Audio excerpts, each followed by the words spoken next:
الحجاج بن يوسف الثقفي أمر بإعدام 3 أشخاص. بعد ما أمر بإعدامهم جابوهم على مقصلة الإعدام، فلاحظ الحجاج بن يوسف الثقفي امرأة على جنب عيونها حيل غرقانة، فناداها وقال لها ايش فيك؟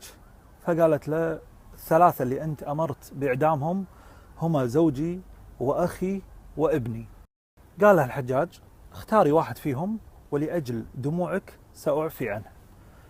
فالكل كان ينتظر هي من راح تختار، فقالت له وسط ذهول من الجميع سأختار أخي تعفي عنه.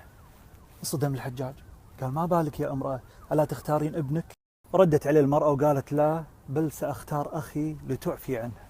فالزوج موجود والولد مولود والأخ مفقود. تقصد بالزوج موجود بأن الزوج لو ذهب يجي بداله زوج، والولد لو ذهب فهو مولود يجي بداله ولد، لكن الأخ مفقود لا يأتي أخ غيره. كل شيء بالدنيا يتعوض إلا الأخ ما يتعوض. اليوم كم واحد فينا ما يكلم أخوه، كم واحد فينا ما يكلم أخته، وكم أخت ما تكلم أخوها، كثير. والمضحك الممكن الإخوان قبل كانوا يختلفون على أشياء شايدة، مثلا يختلفون على ورث، اليوم يختلفون على أشياء سخيفة، والله ليش ولدك يطق ولدي أو العكس.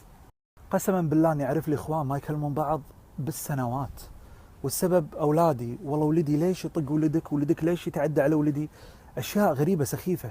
وغير اختلاف الاخوان قسوه الاخوان على الخوات.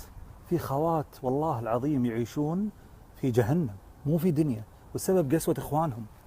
عشان والله مرتي ولا عشان والله ولدي اقسو على اختي، على بنت امي وابوي. ليش اقسو عليها؟ طيب على عين على راس المراه والولد، لكن هذه اخت عض.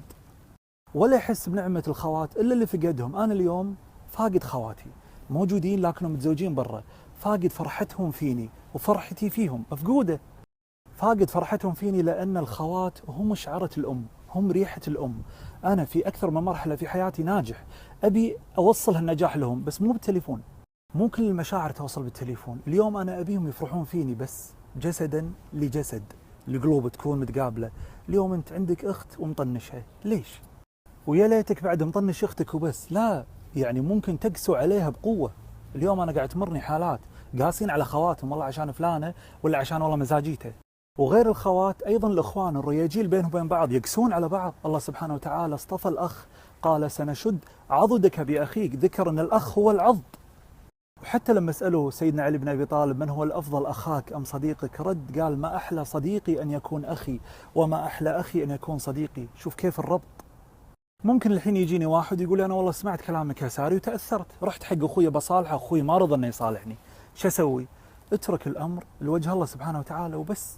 لأنك أنت يوم رحت تصالح أخوك عملت حق الله عليك في الأخوة، وهو ما عمل حق الله عليه في أخوتك، اتركه في مواجهة الله.